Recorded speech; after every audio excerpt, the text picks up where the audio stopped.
Welcome to Bad First Impression, the podcast about movies and where we meet them. I'm your host, Devin Warner, and every week, me and a guest go to a repertory film screening here in New York and discuss how the theater experience affected our impression of the movie. Today I have with me comedian Bo Ballew. Hey, everybody. Who chose to go to a screening of Badlands at the Paris Theater. Yeah. Why did you pick this movie? Well, you messaged me and you sent me a couple of things that like sounded cool. Like I believe one of them was Inherent Vice. Yeah, that was my first. And that was just a vibes thing. Yeah. I love that movie. Yeah. So the vibes were correct, but I just watched it recently. Yeah. So it was like, oh, I kind of want to do something that I hadn't seen in a while or I've never seen. Because like the best way to see a movie for the first time is at a rep Absolutely. screen. Yeah. Like as it's much as you can. amazing.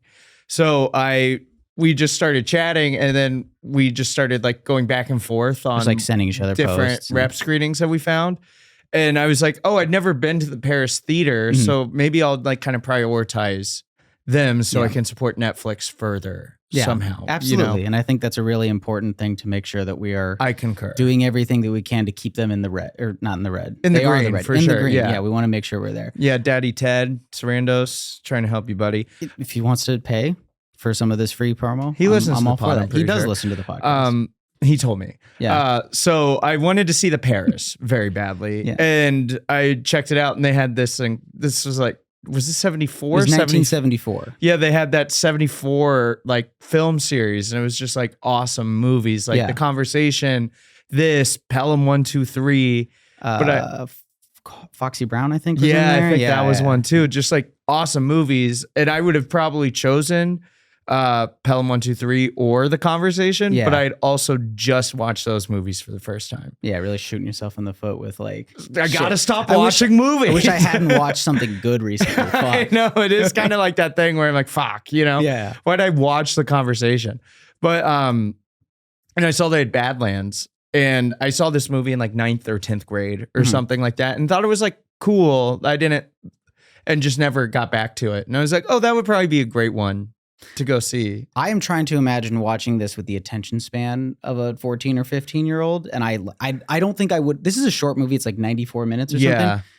I don't think I would have paid attention to it. No, like, certainly not as a teenager. The attention it deserves. I mean, I've got into movies relatively young. So by that point, I kind of had like a bit of like a gauge of, oh, I can engage with a movie like this probably more than the average teenager. Yeah. But still, even then, you're watching at home with a buddy and you're kind of like dicking around a bit. And I liked it, but I didn't really like think about it too much. And every once in a while, I'd be like, I should go back and revisit Badlands, and just never got around to Malick as a whole. You know, we were talking about this before we started the record, that we actually saw this like close to a month ago, I think. No, like, it wasn't quite that long ago. No, you're right. It was a couple weeks. It was probably like 2 or 3 weeks ago. Yeah. But in the meantime, like, because we had scheduled this, like when we initially scheduled it, we knew it was going to be at least a couple weeks out. I said, oh, that's great. I'm not really into Malick. I'll watch a couple others. Yeah, we both had that idea. We were like, yeah. Every time I sat down to watch another one, I was like, I'm going to sit down. I'm going to watch The Thin Red Line. I'm like, I'd kind of rather would watch anything else. And it's not that the movie sounds bad, and it's not even that it's so long, because a lot of his movies are like pushing 3 hours. Yeah. It's more that I'm like, I know that's gonna be a lot. You know, it's a Tuesday night. I gotta get up and do shit tomorrow. I don't want to deal with this right now. Yeah, like Shogun's got me like real back in on like my samurai shit. So I've just been like going back and like Kurosawaing it. And I've been like, why would I watch a Malick movie, which I'm sure is great, like Tree of Life, when I could watch Seven Samurai again? you know? I just saw it was a huge blind spot. I'd never seen Seven Samurai. I saw it like a month, 2 months ago at Walter Reed. It was fucking awesome. At Walter Reed at the Film at Lincoln Center. Oh, wow. I bet that was unreal in a theater. Yeah. It was fantastic. I loved it. And I mean, I walked out and I was like, I have no real take. Good movie. You know, I feel like in terms of reception, they got that right. You know, however many years ago that was. Nailed it. I have nothing to contribute to the conversation here. Yeah. Like that's my Letterboxd. I'm just like, do I have anything to contribate to the conversation? You go on Letterboxd, see a bunch of 5-star reviews. I'm like, can't really argue. Pretty good movie. Right. But yeah, I have such a hard time. It's like, because in the abstract, when we were talking about like, oh, okay, let's go ahead and throw on, let's try and each maybe watch one or two more Malicks. I had multiple opportunities, like nights where I had the time, like I Same. couldn't, and I was like, I don't have the mental acuity to deal with this. Yeah, right I now. don't have the mental bandwidth for 45 minutes of insert shots of trees and shit. You know? But yeah, but in the abstract, I'm like, I do love the idea of that. Right, I have of no, course. I have no problem. Of Like that course. sound, that is an appealing movie to Yeah. me. But it's a hard sell when you're sitting down and your girlfriend's like, do you want to? Do we have to? Like, I know you said you were going to do this for your show, but Yeah. like, what if we like just sat and Do we need to spend time with this recluse director? Yeah, for sure. well, whenever I've done that with with something that's like more dense on a weeknight or something, we always get to the end of it and we've only got the one TV. So my girlfriend gets it, and there's kind of that angle of like, are you happy? Like that's how we spent the night now. Yeah. Like I'm glad you got what you wanted, because she's not mad, but she's like, well, that's good for you. Yeah, enjoy your letterbox clout. You got this little checklist off. And it's kind of crazy that that's all based off Reputation, not really based off this movie, because this is a pretty easy to like get with movie. It's heavy-ish. Yeah. But it's not, I don't know, it's not a huge buy-in, I guess. No, it's probably like one of the more focused Malick movies, if I had to guess. Again, I haven't seen any other of Malick movie. But this movie, it's a tight 90, 95 minutes. Yeah, something like that. Like it and you could see where he's going, where like the reputation that he has now. You're kind of like, oh, I see that he was going to get to that point eventually. You get like even if this is not exactly the kind of slow, methodical work that I think that we're talking about he's known for by Reputation, you watch this and you see that he is going somewhere like he's going to be a difficult kid to deal with, if that makes sense. For sure. You're like, this is, okay. No, you can't just be simple then, I guess. Yeah. You have to make it as complicated as possible. I want to run over the like basic plot of this movie, because it's actually really, it won't take as much of the show as it often does to do that. Yeah. There are times where sometimes I'm like describing a movie and I'm like, this is weirdly fucking complicated to tell you what's happening. Simple, like This is very Lovers on the simple. Run thing. I want to say before you do this, I loved this movie. So did I, to be clear. I know everything I'm saying about Malick, I loved it. We sound like we're saying it's like boring, don't want anything to do with it. But I'm like, not only am I interested in watching more, I really enjoyed watching this movie. Yes, for sure. It's not like it's not like I was like, oh my God, Badlands. I was like, this was great. It was like Batman fun. wasn't in It it, like was funny. It was like light on its feet. It looked great. It sounded great. Yeah. And I had a great time with this one. It's got a couple like fantastic performances at the center of it too. You have Martin Sheen, and I believe this is the youngest I've ever seen Martin Sheen. It's like almost to a. Doesn't he seem like one of those guys, like you kind of forget he was this? Like, I know he's been in like movies starting with this, but it's like I see him in The Departed. I'm like, that's always been Martin Sheen. Yeah. You know, and then you see this and you're like, oh yeah, he was like a young, hot, like I dressed like Martin Sheen for this. Yeah, by I the know. way. Yeah. Like in the movie, but we haven't called it. We haven't paid appropriate homage to it. Yeah. But you just like walked up, like, I know you were just in Nashville, right? So it was a bit inspired. Yeah. So you just kind of like sauntered up and I was like, all right, he's geared, ready to go. Let's do it. We're doing this. Yeah. I like any excuse to wear a costume. Yeah. Have you ever seen Paul Schrader's remake of Cat People from the 80s? I have not. So Ed Begley Jr. is in that movie, and he plays kind of like the young guy who gets offed early. Like his character, like everyone is talking to him as like, oh God, it's the young guy. He doesn't know what he's doing yet. And to see, it's the same thing as I have with Martin Sheen in this, where I'm just like, oh, you were young at one point. Like I literally have never considered the idea that you were a young man at any point. I assume you were born at 42 and you've just slowly over the course of another 40 years gotten your way to about like mid 60s. Right. Martin Sheen, it's strange to see him with like no folds in his skin whatsoever. Like he doesn't look even vaguely of leather. Right. It's very strange, but you're right. He's really hot. He looks, you get why the female character in this movie falls for him basically immediately. Cause he plays Kit, who's a 25-year-old garbage man who just sees Sissy Spacek. I think she's like hula hooping in her front yard. She's like throwing like a little like cheerleading baton in her front yard. And he's like, I'm basically James Dean. Nice to meet you. He just walks up to her and is like, I'll take that, please. Thank you very much. And he's good looking enough. It's one of those things where it's like, you don't actually need to do any plot or character work. Sometimes when somebody is good looking enough, you're like, I get why the people around him have made the decisions that they've made. He's displaying red flag behavior almost immediately. And you're like, yeah, but you know, we've all been there. We've all done that. You know, that's nothing totally out of the norm. But he sees, I'm trying to remember what her name is right now. His name's Holly. Holly. Yeah. Holly is Sissy Spacek's character, who is 15 years old, like you said, playing with a baton in her front yard. And he's literally on his garbage route and just hops off the truck, tells his coworker, he's like, I'm done for the day. Bye. Yeah. And is like, I'm going to go pursue this. And her father doesn't like it. And then this is the only really complicated part. He shows up to her house with a gun, is like, let's go. Her dad's like, you're not doing that. Kit takes it too far and kills her dad. And then a bunch of rapid decisions is like, well, obviously we have to burn down the house to make it look like we killed ourselves. It's kind of and let's a go on the recurring run. thing with Kit. It's kind of like when faced with decision, he's like, well, I'll just kill someone. It's not even decision. It's like when he's faced with interaction. Like there are people who are like, hi, how can I bang, bang, bang, bang. Like immediately the second you see him, you're like, okay, man. It's the whole movie from that point on is just him running into people, sometimes friendly, sometimes not. And just immediately deciding, well, they have to go. I think the total body count was 8. It was much higher than I remembered it being. I didn't really know totally what to expect. I didn't like look up the premise of the movie. I just knew, okay, it's Malick's first. Cool, great. That'll be a good entry point. Let's go talk about that.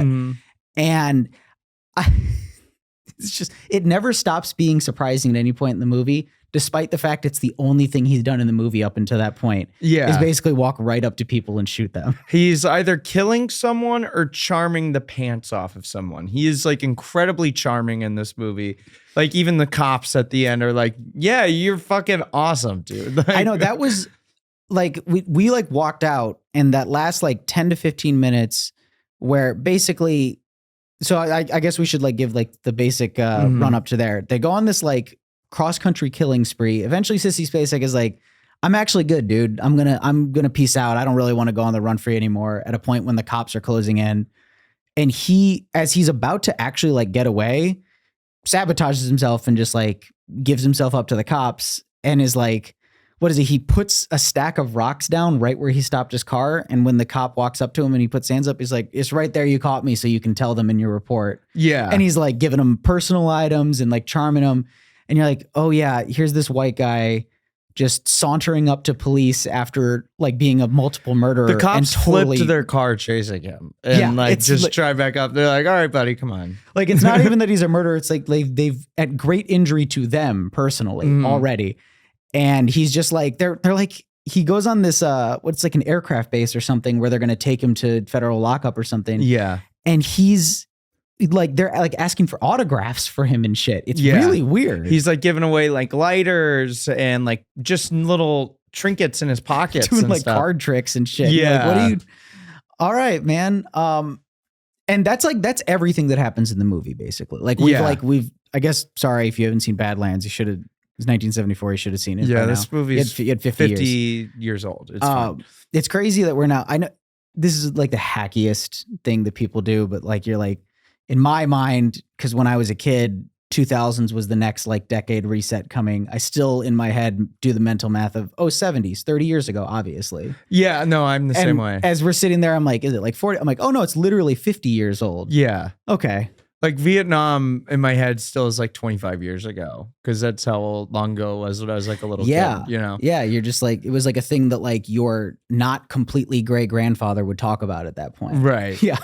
Right. Yeah. And like this movie, like not a lot happens. It's like, so they meet and there's that kind of meet cute and them kind of like figuring out the relationship.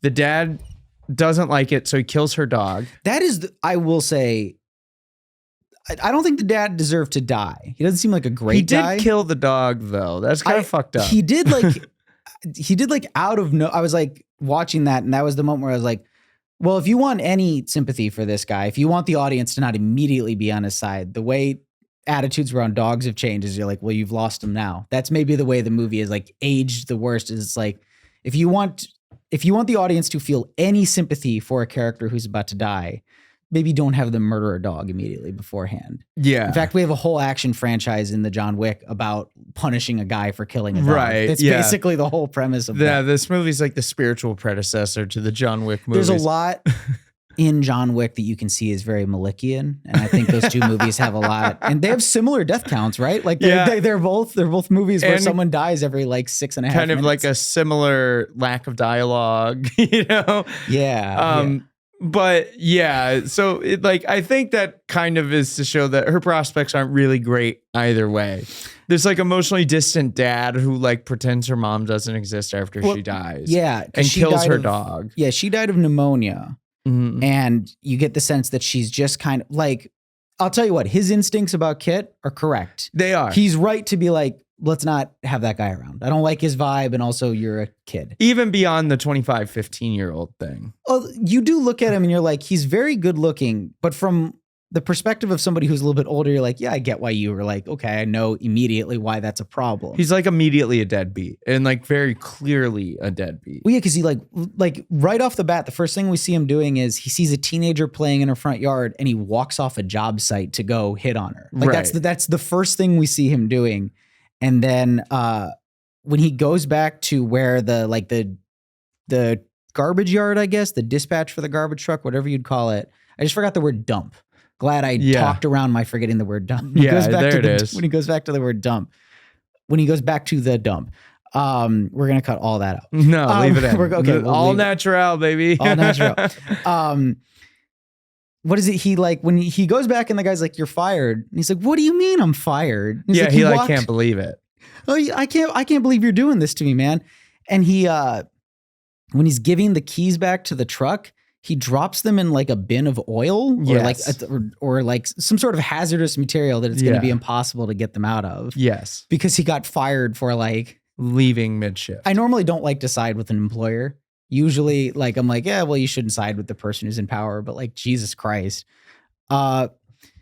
So he's got nothing going on. And I think you're right that she like kind of perceives herself as having really nothing going on. She's kind of trapped in a situation with her dad. I don't know. I wonder if like that she doesn't have a bad situation waiting for her on the other side of if she doesn't go with Kit. Does that make sense? Like, were you getting any hints of like actual abuse coming from her father? No, not necessarily. I mean, her house looked like a cold place emotionally. Very sterile. So it didn't seem like she necessarily was having like a good time, you know?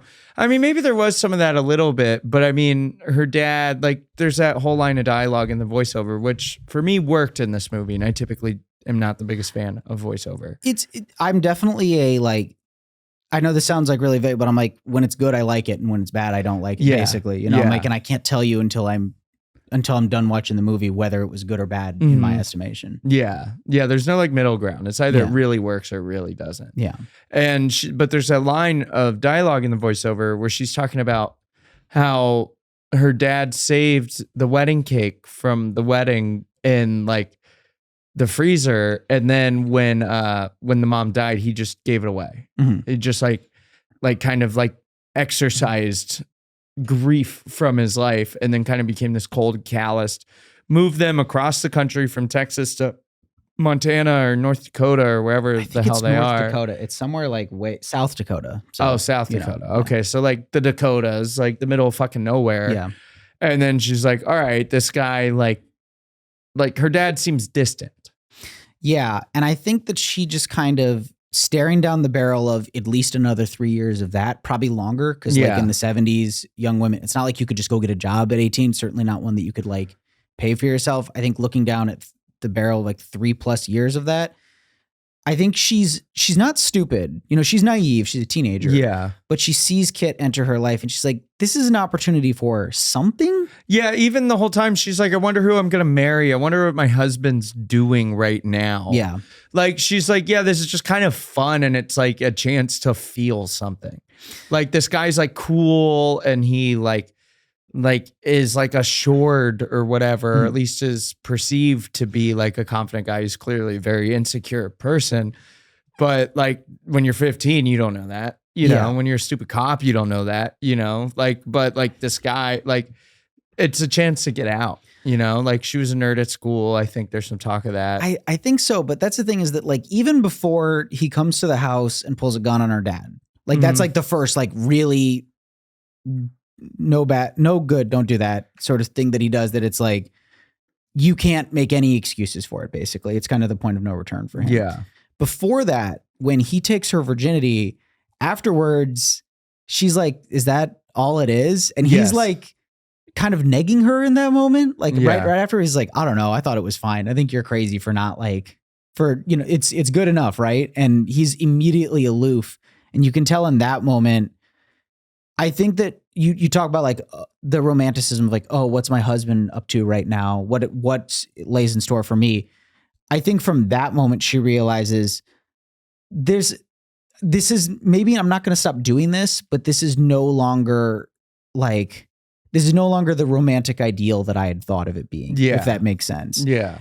And for everything she does up until she leaves him at the end, which is literally with the cops closing in and he's like running from like cover to cover, like in the middle of a field. And she just is like, I'm actually going to stay behind this cover and you go do whatever, you keep running. I have a feeling they mostly want you. Yeah. I'm just going to sit here and have a conversation with the cops. And that's not necessarily the incorrect instinct, because he's the only one who ever shoots anyone. He's the only, like, she's just kind of there. Like, it's very like she clearly needs some help or something, that she saw this guy kill her dad and set their house on fire. I think she very clearly understands that she can tell the story accurately and they'll believe her and she'll look good. Yeah, but like she's just kind of like, you did all this. Like, I'm just a 15-year-old kid who's here. This is your thing, man. Yeah. I'm just kind of along for it. Like, it's like if this podcast starts going really bad, you can kind of pull a Sissy Spacek. Yeah, it's your podcast. Like, no. I mean, thank you for inviting me, I guess. But like, this is mostly your thing, man. Yeah. It's very weird because she has go back to the narration. I really like that it's in this movie, mostly because you realize, oh, it's actually her story and he's just kind of an agent in it. Like he's like a thing that she's reacting to. Because it's a story of like her life and what opportunities she does and doesn't take and how much agency she actually has in those decisions. But he's like, I don't think he like wants anything. Like he seems like that's the most consistent thing I find with Kit, is that he makes decisions mostly just because he feels pressured to make any decision. And then he consistently makes the worst one possible. And that always ends up being killing somebody. Yeah. Like, but I do think he wants something. He wants to be called James Dean. He wants the respect of the cops. He wants the cops to be like, oh, I want your lighter so I can tell people I was there the day you were arrested. He wants notoriety. He wants fame.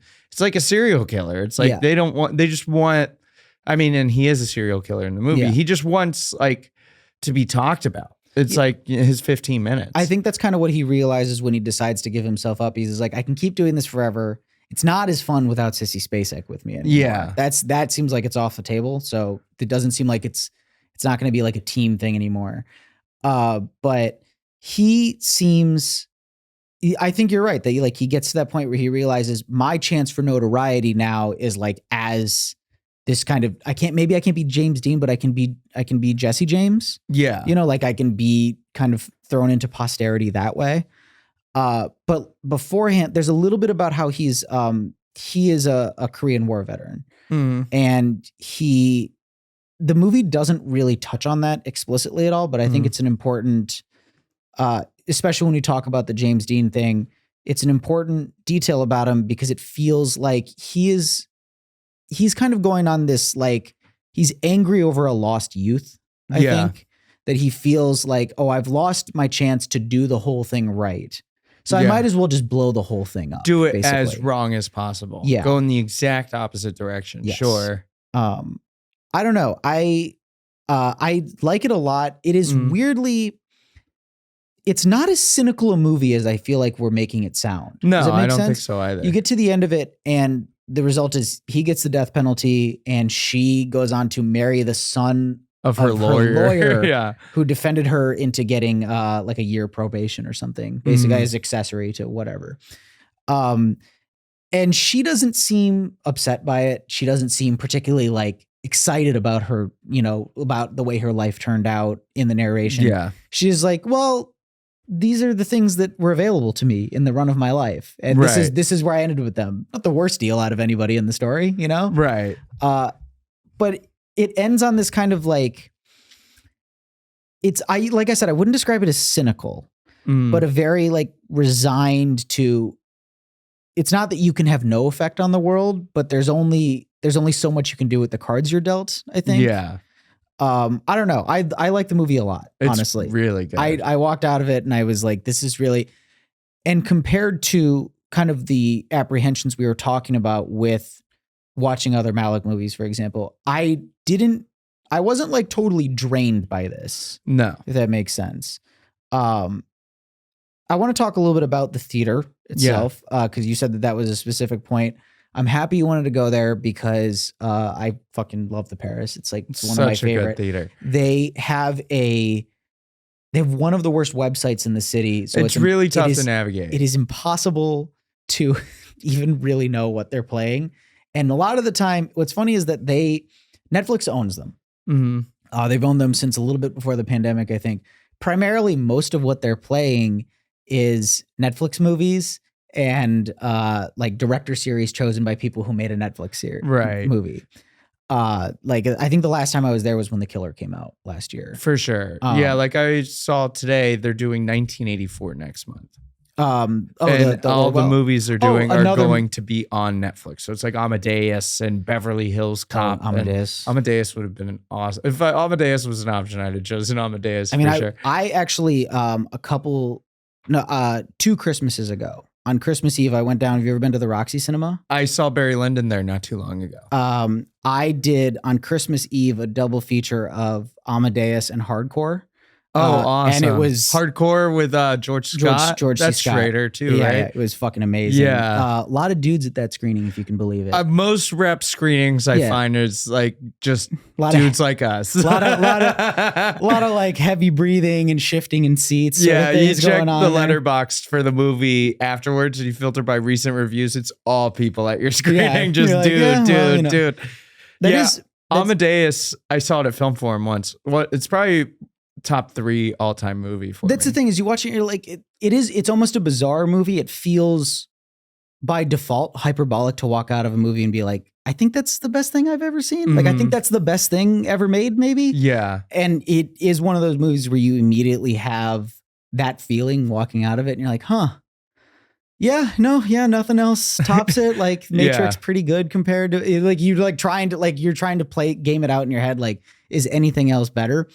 I'd love to do Amadeus. Amadeus is the best. It rules. But yeah, the Paris theater, like, it's so funny to me. They'll play stuff like this, and when they do programming, it's usually very interesting stuff. Like like this 1974 series. I haven't looked at the full lineup, but it sounds like the 1984 series is well curated. But it's funny to me that their first priority is playing like literally the newest Adam Sandler movie, like Kissing Booth and stuff. That's like where they do the premiere. Kissing Booth right? 3 was at the Paris theater. There was like an animated movie. I remember I was walking by it and they were like, "We're showing Leo," and I'm like, "What's that?" They're like, "Sandler plays a lizard." Okay, cool. Sure, glad. Yeah. I saw Badlands there. It's very strange to see the juxtaposition of what is on their marquee most of the time. Yeah, but it is it's a fantastic like one screen theater there. Yes. I fucking love it. It's got like spiral staircases going up and down to the lobby in the basement. Like just bright red carpet and like the velvet scansions everywhere and like gold detailing and everything. It's a real classy joint. Yes. Yeah. I fucking love going there. Let me say, how did you feel like seeing it in the theater with not a full audience, but a robust audience? I think we saw this on a Monday at 4 p.m. So I I didn't know what the turnout was going to be like. It was like probably like 40-50% full, right? Something like that. There was enough people that there were reactions to things. Yes. If that makes sense. Like I've been in literally empty theaters where there's nothing to play off of. Right. Well, I think there's kind of the hive mind thing of being in a movie that's like, you can't replace anywhere else, that like, even if it's not completely full, it's still like, oh, there are it's like, oh, they're laughing at the same things I'm laughing at or whatever. It's just like going to the movies is one of the great communal experiences we have available to us. I think it's great. It does kind of feel like an equalizer, if that makes sense, because people go there and it doesn't matter what your status is. It doesn't matter how much more you know about film than other people, in the audience with you. You're just all equally subject to each other and each other's whims. Yeah. Like I saw Monkey Man this past week. And how was it? I'm Monkey dying to go. Monkey Man is like pretty good. It looks fun. It's just that and it's hard to tell exactly how much of this is how much of this is actually true. Netflix actually bought it and then they were like, oh, this is too political. We don't want to release it. He took it to Monkey Paw, which is Jordan Peele's company. And they still had to cut it down because Dev Patel's original pitch was like a 3-hour movie. I heard that. And they were just like, that's not. And it was apparently, I don't know India's political situation, so I'm not going to comment on it too much. It was apparently too direct of an analogy for what's happening politically in India right now. And I think the view was like, we have to release this in India. We need to make some money in India. Yeah, there are a lot of people there. I don't know if you know, there's a lot of Indian people in your movie, and we think that it might do well in India. Yeah. And I think it's cut down significantly from that. As a result, a lot of the kind of the more political stuff, the stuff that they're like trying to say societally feels very trimmed down, which is fine with me actually, because I think in terms of like visual filmmaking, Dev Patel feels like a guy, and I mean this truly as a compliment, he feels like a guy so anxious to get every one of the visual ideas he has on screen at once, because he's like afraid he's not going to have another chance. Yeah. If that makes sense. And for that, in like that way, it's so exciting to watch because it's every 10 seconds, there's this new cool idea of how to frame something or how to shoot something. I heard the visual language of the movie is quite cool. Like the combat style and everything. Yes. He very clearly has been sitting on the sidelines, like with a notebook, coming up with ideas of his own, and he's just throwing them all out here. And in that way, like the action sequences are so much fun. And they're also like,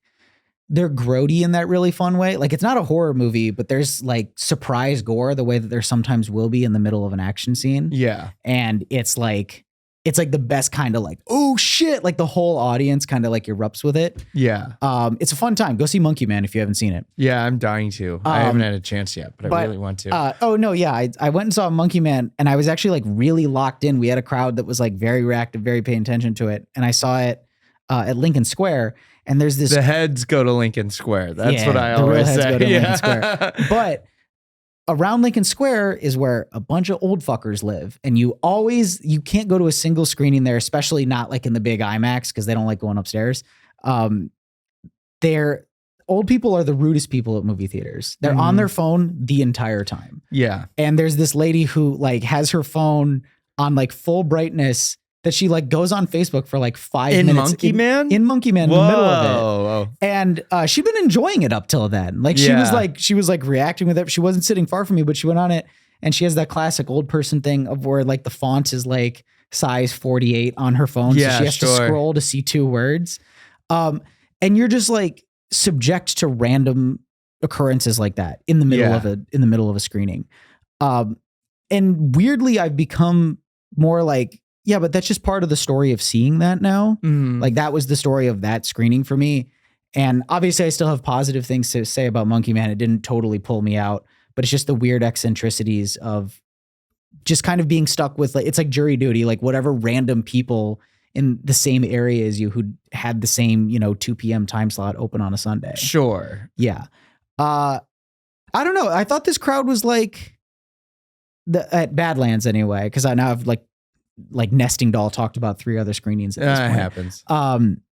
I thought this was like a pretty solid crowd. I was a little disappointed because I was like, people like when somebody gets shot, there's like, like reaction to it.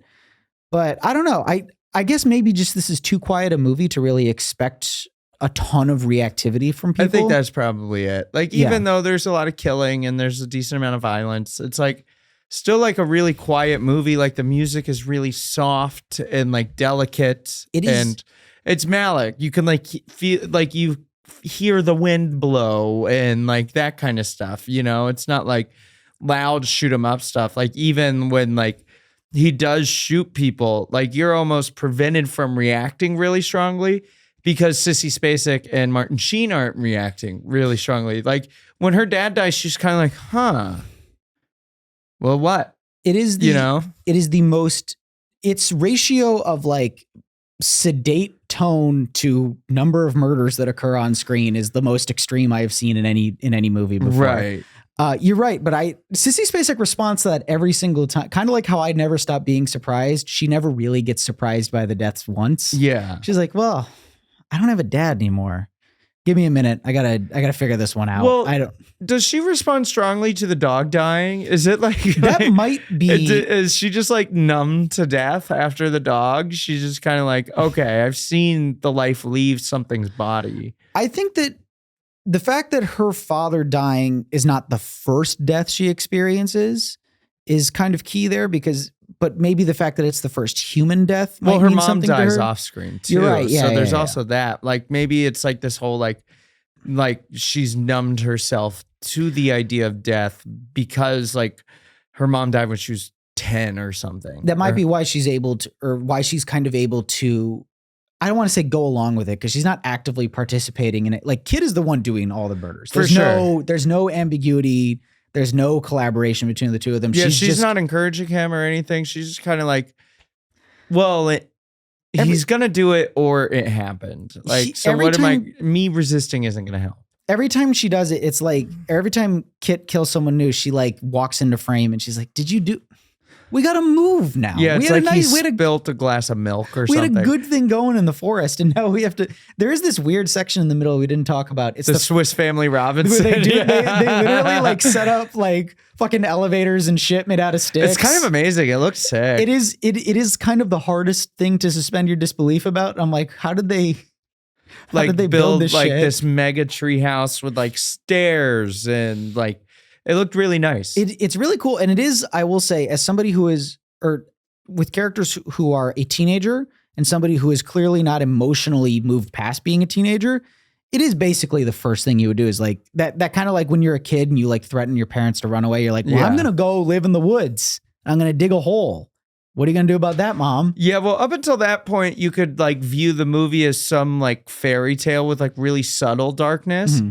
Like, it's kind of like, oh, we killed the evil father, so now we can go live happily in our castle as a couple or whatever. But there's like this underlying kind of like, but when that goes to shit, when he kills those like hunters or whatever, that's when it's like, oh, the fairy tale's over. Like, but I think that's kind of almost the idea. It's no, like, I like we're like the king and queen of the castle. I like that view a lot, that Swiss Family Robinson. I hadn't thought about the comparison. That's great. Mm-hmm. But they're kind of setting up that little world out there in the woods. This false notion that they could live totally separated from society. Yeah. That would be the first thing they do if they had perceived, oh, this is like our prince and princess story. Like this is where we run away and build our own little castle. Like, because if you remember, that's them trying to elongate it. If you remember, after they kill the dad, he gives her time to decide if she's going to go along with him or if she's going to call the cops. He like gets the fuck out of the house and like records the like manifesto, I guess, on the like vinyl thing and stuff. And then she decides to come along, so they burn the house down, and then they leave and go pick up her textbooks. Because they're like, you can't get behind on your school. Yeah. So they're still like, we're going to live like a life. Yeah, it's so funny to me, that kind of like kid short-sightedness. They're like, oh my God, we're on the lam. We have to run away. And then when the weekend's over, you got to go back to school. You got to like do all your studies. Mm-hmm. It's very, I'll say at the house when he's kind of like moping around. It's like the worst gaslighting I've ever seen. Yeah. Where he's like, I guess if you want to turn me into the cops, I would understand your position. I guess if you feel that was totally necessary, if you had to do it, then, oh, well, I'd let you do it. And I don't think that she's actually susceptible to his manipulation. I think she's just, it's what we were talking about earlier, where she's like, well, these are the options that are available to me in my life. And it's kind of this or nothing. Like I can't imagine that like she thinks there's going to be a good place for her to go now that both of her parents are dead. Right. Like, what's she going to do? Go to some orphanage at 15 or whatever? Yeah. I think she's just like, I'll just ride the wave of whatever this is. Do you think at that point she fully expects him to kill more people? Or do you think she thinks it's just my dad and then that's it? I don't know. I mean, I think it's really once he kills his old friend when they're at his house. Because even after he kills those two people at the tree house, she's kind of like, he told me why. Because they were bounty hunters. Oh, is that what they were? Yeah, there were. It's the dad and then 3 bounty hunters and then his old friend who gives them help. Who I don't think he was going to go narc on them. I do think you think that was the case because he like turns around and starts sprinting. Like if I was Martin Sheen, I would have thought the same. I thought it was because he knew Martin Sheen had a gun pointed at him. Like that at that point that he runs, I thought he was literally getting up to like go get water or something because they're out in the middle of nowhere. And then you're right. Yeah, he does start running, but I think it's because he's like, oh, this guy looks a little off his rocker and there's a gun pointed at me. Sure. Either way, it's fucked up that he kills his friend. Like you're like, I don't know. I feel like at the very least that should have been a conversation, but it's a gut shot. It's like the worst death. Yeah. And he lets him like stay alive for like in the time of the movie, like hours. Yeah, he's just like sitting there, like slowly bleeding out, sitting up from a bullet wound, like right directly in the middle of the gut. And for reference, he looks like the guys we were just saying are always at these screenings, you know, like like a big husky guy who's kind of sitting there laboring to breathe a little bit. Yeah. Yeah, it's I don't know. What's going on? That's okay. We had a weird occurrence off mic. Sorry. Yeah. Sorry. I'm totally like, God damn it, Connor. Damn it, Connor.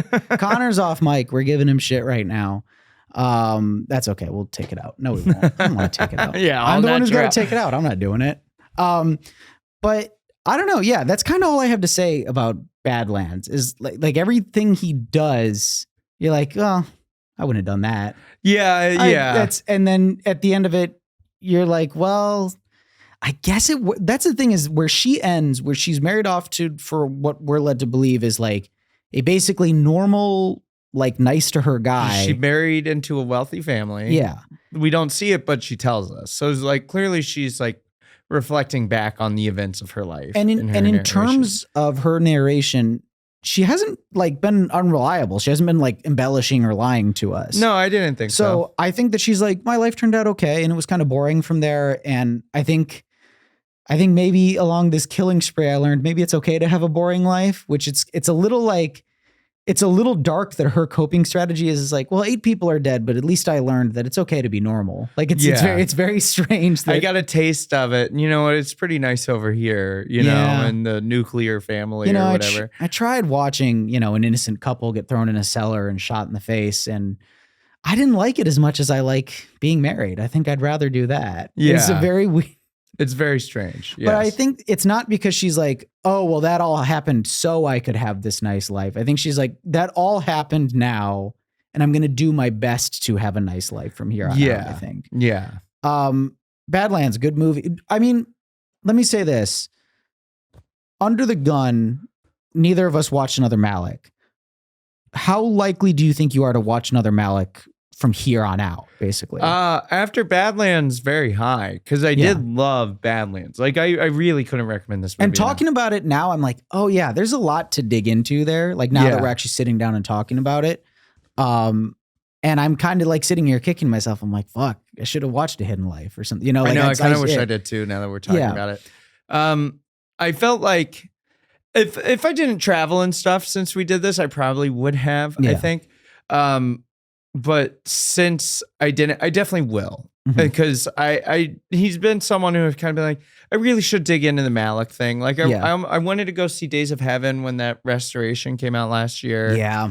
But I never got to it, but I hear that's great. Like Tree of Life, Thin Red Line. I had somebody who I had heard nothing but good things about Tree of Life. And I had somebody who has been on the show before, actually, I told him we were covering this and he's like, I hate Tree of Life. Oh, really? I've never heard anybody express a strong negative opinion about him. I heard that was the last good movie he's made. Yeah, he's made a couple, the memorable line you said it afterwards, when we were getting on the subway after we left here, you're like, Yeah, I might like try and throw some on. You and I like each had like a list of his movies up, and you're like, I'm not fucking watching Knight of Cups. Yeah, I'm not good. putting Knight of Cups on. I don't need to watch Christian Bale navigate the Austin music scene. I don't know. Maybe I'll get around to Knight of Cups and I'll just text him and be like, Knight of Cups, it's kind of fucks. Like it kind of rules. It's kind of. No, I don't know. I think the one that I most toyed with watching was Thin Red Line because it's the one I'd heard the most good things about. Yeah. It's still the one I'm most excited about watching. Mhm. It is truly just like there's something about a war movie that just doesn't. It's the hardest sell at home, I think. Oh yeah. There's maybe nothing that I'm like less attuned to when I'm just like sitting at home and I've got enough time to watch something at home, if that makes sense. Because it's like even more exhausting than I think like an action movie. But this is like a Malick war movie. That's you know true. what I mean? It'll Like be more it'll be like contemplative a much more subdued. It's not like you're watching D-Day and Saving Private Ryan at home. That's true. I did. I watched Saving Private Ryan at home during the pandemic, and that was a truly grim experience. Sure. Like pre vaccine lockdown, where you're just like, this movie does not make me feel good at all. No, I watched it on a plane one time and I was like, God damn it, Spielberg has the juice. Like I'm on a plane watching this movie. Yeah, it's kind of like watching Seven Samurai. Like no notes, good movie. I don't really have a contrary take. Right. I watched Jaws on an iPad in a car the last time I watched Jaws. How was that? I was like, this movie is fucking amazing. I do, there's talk about like format, like, oh, you shouldn't watch it on a phone, you shouldn't watch it on a plane or whatever. I always love when you watch a movie like that and you come away and you're like, oh, it kind of transcends the shittiness of the medium I'm watching it through. And not every movie is that good. Not every movie. Last time I was on a plane, I thought it would be fun kind of as like a 4DX experience. I watched Top Gun Maverick.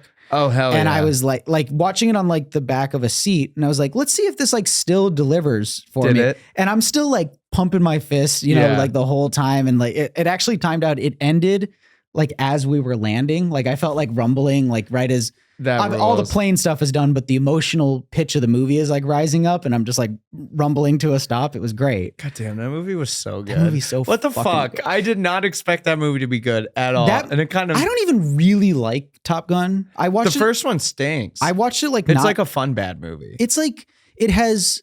My takeaway is like, this movie has the worst kissing ever put to film on it. Tom Cruise, it's got a really upsetting... I do not buy as a romantic lead. I find it almost impossible. Not in that... Have you ever seen Jerry Maguire? No, I haven't. He's pretty buyable as a romantic lead in Jerry Maguire. Tell you what, I buy him in the Eyes Wide Shut thing. I'm as like a sad cuck. Yeah, who's just like upset.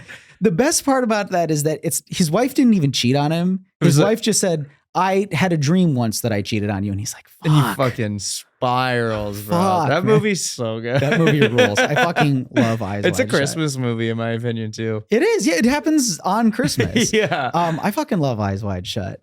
This is our just like talk about good movies section where we're just like, we're going to get through Amadeus and Jaws and Eyes Wide Shut and just feel like good, like them all, happy for all. But Maverick it's one of those movies that when you're done watching it, I still like it a lot, but I get out of it and I'm like, well, obviously it's not one of the great films, right? But while you're watching it, it successfully sells you on, like while you're watching it, you buy into, is this maybe the best movie ever made? Like while you're in the thick of it. Yeah. And for that reason, I'm like, it works. Like whatever Scientology magic Tom Cruise is using to get me so bought into the movie, it works. And I'm all there for that movie. For sure. It's like that movie also like it hit at the right time. It was like the summer of vaccination and stuff, if I remember correctly. Yeah. Right.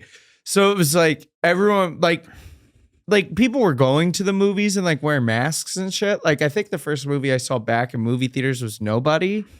That Bob Odenkirk Bob Odenkirk kind of like John Wick riff. And it was pretty good, I thought. It was like a fun movie. But like, and then I saw like a Fast Furious movie, which fucking stunk. I saw The Green Knight, which I thought was like good, not great. I wanted to like it more. And then Pig, which was amazing. Pig is great. My first one back is the Guy Ritchie movie Wrath of Man. I don't even know that fucking guy, man. He's made just like cranks them out. The thing is, since lockdown has ended, he's theatrically released like 5 movies, so you'd be forgiven for kind of like melding them together. Yeah, like 3 of them in the last like 6 months or whatever. Yeah, but no, I remember watching it being like disappointed by it and coming away and being like, "Had a pretty good time at the." I'm just glad to be back at the movies. Right? It's just good to be back. Yeah, maybe I should have seen Nobody instead.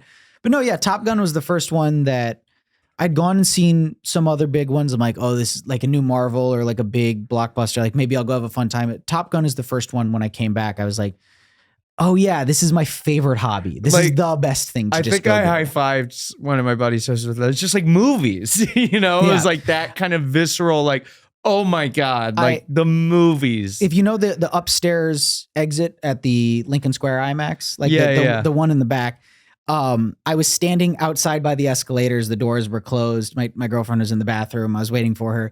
The doors like fly open because a guy who was so excited, he had like jumped, kicked like the pressure bar to open it and like landed on one foot and like fist pumped. He's like, fucking yeah, man. And I was like, that's why I'm here, man. That's exactly what I'm here to experience alongside everybody else. It ruled. Dude, I saw when Tenet came out during COVID. Yeah. I hated it. I was like, I have only seen that movie at home. I really wish I'd caught the reissue. How was it? Dude, I hated that movie. I couldn't stand Tenet. I went and saw the reissue and I went last minute. I was like, I really don't give a shit about Tenet. I didn't like it. And I was like, oh, what else am I doing today? There's one seat left in the Lincoln Center IMAX, A20. So front row, dead center. Like just shit. Yeah. And it was incredible. That feels like overwhelming. I like that you have to like be looking up the whole time at it. Dude, like it was awesome. That airplane sequence where they steal the airplane. Yeah. I was like, this is one of the great set pieces ever put to film. Tenet is like maybe one of the big ones that I really need to make happen on like a big screen again. Like I went from like hating that movie.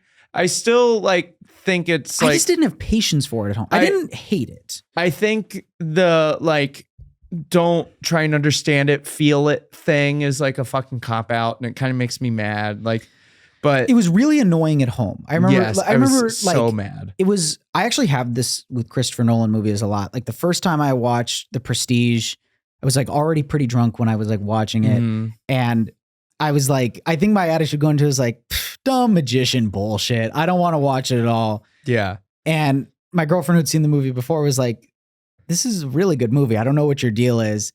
A year later, I threw it on because I was doing like, I was finishing out my Nolan like completion list. And I was like, I'll go back and watch The Prestige. It doesn't really count. I was like, fuck, this is like the best thing I've ever seen. I can't believe I like disliked it to the degree. Yeah. So I'm imagining if I give Tenet another shot, I will probably have a similar like, oh, okay. I'd imagine this is amazing. So. Yeah. It's really good. Well, because I watched Oppenheimer, and basically since I saw it, I was like, that was my personal Best Picture winner basically since the second I saw it. I was like, it's not even that I didn't see anything else I liked, just nothing touched it. I saw the movie 6 times. Yeah. It's I read the book too. I haven't gotten around to the book yet. The book's great. Yeah. Yeah. For me, it was that. It was like Oppenheimer, Killers of the Flower Moon, basically everything else was like. It was just like in its own separate like category. No, I don't know. Oppenheimer was definitely my pick of the nominees there, but like, I don't know. I like Zone of Interest a lot. I did too. I was quite mad at that movie initially, but it like grew in estimation. I was underwhelmed. I felt like it could have gone further with it. But the more I thought about it, the more I was like, I think they did the appropriate amount. I think that's kind of the point, is you're trying to like, it's not supposed to be so fucking in your face the whole time. Yeah. So that's Badlands. That's Badlands. Yeah. I don't know. What's funny is that almost every single episode would evolve into just like, we have several minutes of just like, here's 6 movies that I saw in the past year that I fucking loved on the big screen. And honestly, I always love tying it into so I'm like, I don't even consider it getting off topic. No, honestly. I don't. That's all movies, man. It's all movies, man. Speaking of Linklater's movie from last year, it's actually technically this year because I saw it at a film festival. I consider it a 2024 movie. Hitman, which I think is not even out. Yeah, it might be out by the time this episode is out. I thought it was May. Oh, Either May. Way, well, May is like summer movies, I think. Summer adjacent. Yeah, I'll see that one at the Paris, I think. Try and catch that in theaters. Hitman, I would love to see it in theaters. Yeah. Hitman fucking owns. It's like, it's every single second of it is fun. Well, Glenn Powell like has it. Well, and he co-wrote the movie with Linklater. That's so wild. Yeah, it's awesome. awesome. Of course he's like that good at, like, he's like a Renaissance man too. Oh yeah. I'm fully on board for Glenn Powell. Yeah. Every fucking single thing he does. That being said, I think it's time to get to the last discussion question that I always bring up before I leave. Mhm. What obscure, important to you, unlikely to screen movie that if we see is showing somewhere in New York, we have to drop everything, make sure we go to it. What movie is that for you, Bo? I have two. I don't know how obscure they are. I'll say Jodorowsky's The Holy Mountain. I think that I'm dying to see that one in a rep screening. And the other one is Listomania, which is a Ken Russell movie. Listomania, I don't know that one. Ken Russell like had this weird run of where he would make movies about composers, Okay. but would make like really strange movies. Like, so he made Tommy with The Who, like Pinball Wizard and all that stuff, Deaf, Dumb, and Blind Kid. And then basically he made a movie about Franz Liszt called Listomania. Franz Liszt is some European composer of like the 1600s or 1700s. And it kind of turns into this like operatic rock opera where he fights like Nazi Hitler. And like, it's just a really fucking wacky movie, but it's awesome. Oh, hell yeah. And it's like the guy from The Who. I can't remember his name. I would have been really embarrassed, and I guess I'm gonna say it out loud anyway. I almost said Jim Morrison. Oh, The Doors. That's close. Though. I almost conflate. I don't know why. I think it's just they're both the and then one word. Yeah, in my head, sure. I always conflate them, and I at the last minute was like, okay, it's not Jim Morrison. Listomania or Jodorowsky's. Which one was it? Holy Mountain. Holy Mountain. I'd love to do either of those two. Those are two other auteurs who I would love to. I feel like Ken Russell would be easier to like do a little bit of homework for. You know I think mean? so. Jodorowsky's a bit like, all right, like Ken Russell's making movies. Jodorowsky's like he's operating like 5 tiers beyond. Like, I can movies. throw on Lair of the White Worm. You know, it's not sure. like that's not a hard. That's an easy like thing to do after dinner. I watched The Devils recently. Is it good? It was on the The Criterion Devils. channel. Holy shit, man. That movie is incredible. Oliver Reed gives like one of the great performances. It's so good. Ken Russell's The Devils. Watch it. That's our recommendation. Yeah. Do you have anything to plug, Bo? You can just follow me on the social medias if you feel so inclined, at Bo Ballew. Yeah. All right. With that being said, I want to thank Lily Steinberg for helping to produce the show and for helping manage social media. I want to thank Kristen Eng for our logo artwork. That being said, this has been Bad First Impression. You can find us on all socials at BFI Pod. You can message us on Instagram. You can email us at mailbag@bfipod if you have suggestions, questions, comments, concerns. My name is Devin Warner. You can find me on social media at WhatIfDevin. And until next time, we usually throw it out on a quote or something memorable from the movie. This is not a super quotable movie. I got one. You got one? Okay, so I'll do it until next time, and then I'll throw it to you. So until next time. Well, kiss your ass if he doesn't look like James Dean. There you go. Perfect. I think I might have misquoted it, but it was roughly that. Close enough, man. Close enough.